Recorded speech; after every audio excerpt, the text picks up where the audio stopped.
morning I'm joined by Jason Lawrence, CEO and founder of SalesFix. Jason, welcome to the show. Hi, Wayne. Thanks so much for having me. This is new to me, so looking forward to seeing how this progresses. Now, Jason, SalesFix is not a title that immediately tells me what it is you do. Fill us in. What is it that you do at SalesFix? So we are a Salesforce Gold implementation partner. We implement Salesforce for our customers, who then use that to improve the customer experience their customers get when interacting with them. Now, I'm pretty sure that everyone in the world has heard of Salesforce. Just give us the quick thumbnail sketch of what it is that it does.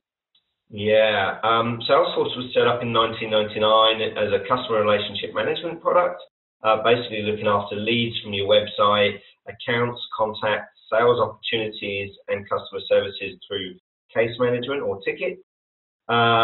It's now grown into a much more extensive platform where we can do business process improvement across the whole entire back office as well. So it's a very big product. How does it rate against competing products in the world? Number one, if you look at the Gartner quadrant on a number of different scales, but definitely it's the number one customer relationship management product. But it's also, as I say, a pretty extensive platform for. To call it a customer relationship management solution only now would be ingenuous to the products and the platform. So it just it outsells Microsoft, Siebel, SAP quite extensively. And Jason, you're no newcomer to this game. You've been doing this for what, 20 years now? Well, actually, I've been doing business process improvement for about 20 odd years. I was actually a management accountant working within organizations like P&O Ferries, Langer Rock Construction, Rentokil Initial, CityLink in the UK as a management accountant. So not doing any compliance accountancy, all looking at business processes, improving, reducing costs, increasing methods to increase revenue and profitability, and came across Salesforce about 10 years ago when I logged in once a month to run some reports. And it just hooked you in. Yeah, not that first time, but the second time I sort of moved from P&O Ferries to Langer Rock, where I evaluated Salesforce amongst, at the time, Salesforce CRM, Microsoft, Siebel, and SAP. And Salesforce, I felt, won heads and tails above the rest. We implemented it at Langer Rock over a couple of years, and then I moved across here to Australia, where definitely, instead of doing accountancy, I decided to do some Salesforce consultancy work, and really enjoyed that back in 2010, and it's just grown from there. What's the scope of customers for you in your consultancy? Who is it who, if you bring to mind what a perfect customer looks like, what's the picture like? Yeah, we work with small and medium-sized businesses that are investing in digital transformation projects. Now, that might be retransforming after they've been through a number of transformations themselves, or new transforming. So basically taking Excel spreadsheets and paperwork and putting them into a platform, a database, an online solution, which is what Salesforce is, to automate that and improve their customers' outcome. And industry-wise, that spreads across non-for-profit, manufacturing, retail distribution, health, education. So we've done quite a lot of industries, worked with quite a lot of different industry businesses. Yeah, it seems to be that you're pretty much independent of sectors. The list you gave just then was quite broad. When you say small businesses, how small do you go? So generally micro businesses don't find the value because they don't have the multiples of people that they're going to cost save. Although we do have a number of small businesses that have worked with us for a long time, that their entire back office process is being managed by Salesforce. And that's enabled them to grow without having to grow the number of employees, whether that's onshore or offshore, in the same proportion of their size and scale of growth on their turnover. Now, you mentioned onshore and offshore there, Jason. I'm just assuming this is multi-currency and multilingual? Definitely.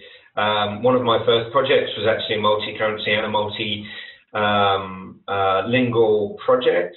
We don't come across a lot of multilingual projects, being Australia and US and European based. A lot of their staff also work in the English language. We've got one manufacturing retail customer in Hong Kong, Korea, not Taiwan anymore, Japan, and part of that solution, specifically around HR, interestingly, has been translated into multi-language. That would have been an interesting challenge.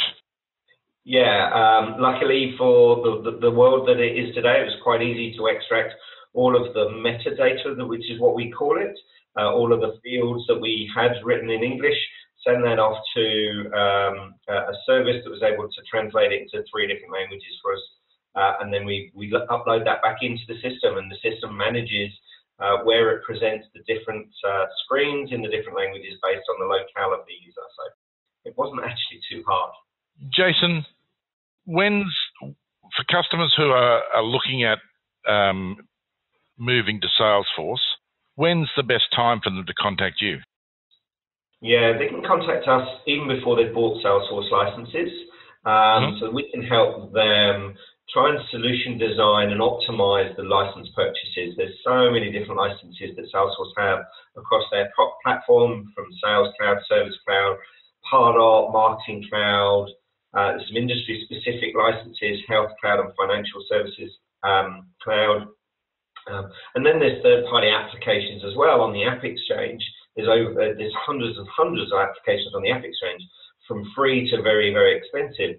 So we can give them some advice on what's the optimal mix of different license types, and also make it clear what the cost of implementation could look like, and also what the cost of maintaining and servicing and continuous improvement on the platform for the years to come. Jason, for almost everyone who's looking at doing anything with computers these days, security is part of the mix. Being a cloud-based solution, does Salesforce offer any security hazards? The biggest security hazards in Salesforce is its users. Salesforce, if you want to learn anything about Salesforce's security, you can go to trust.salesforce.com, and it has an extensive array of how Salesforce manages security, how it looks after its data centers. It has got a number of approvals from government agencies around the world, and that will give you a lot more trust in the platform. But the biggest risk security of an implementation is the system administrators and the users and the way it's been set up and configured, and also what the users do inside that application. That's interesting, isn't it, that the weakest link is the people? Yeah, definitely in this case. Jason, for people who want to get hold of you, what's the best way for them to reach out to you? You can contact me directly. My mobile is 0425 469 737, or email me jason@salesfix.com.au, or you can just go to our website, salesfix.com.au. Thanks for being with us today. Thanks so much indeed, Wayne. Speak soon.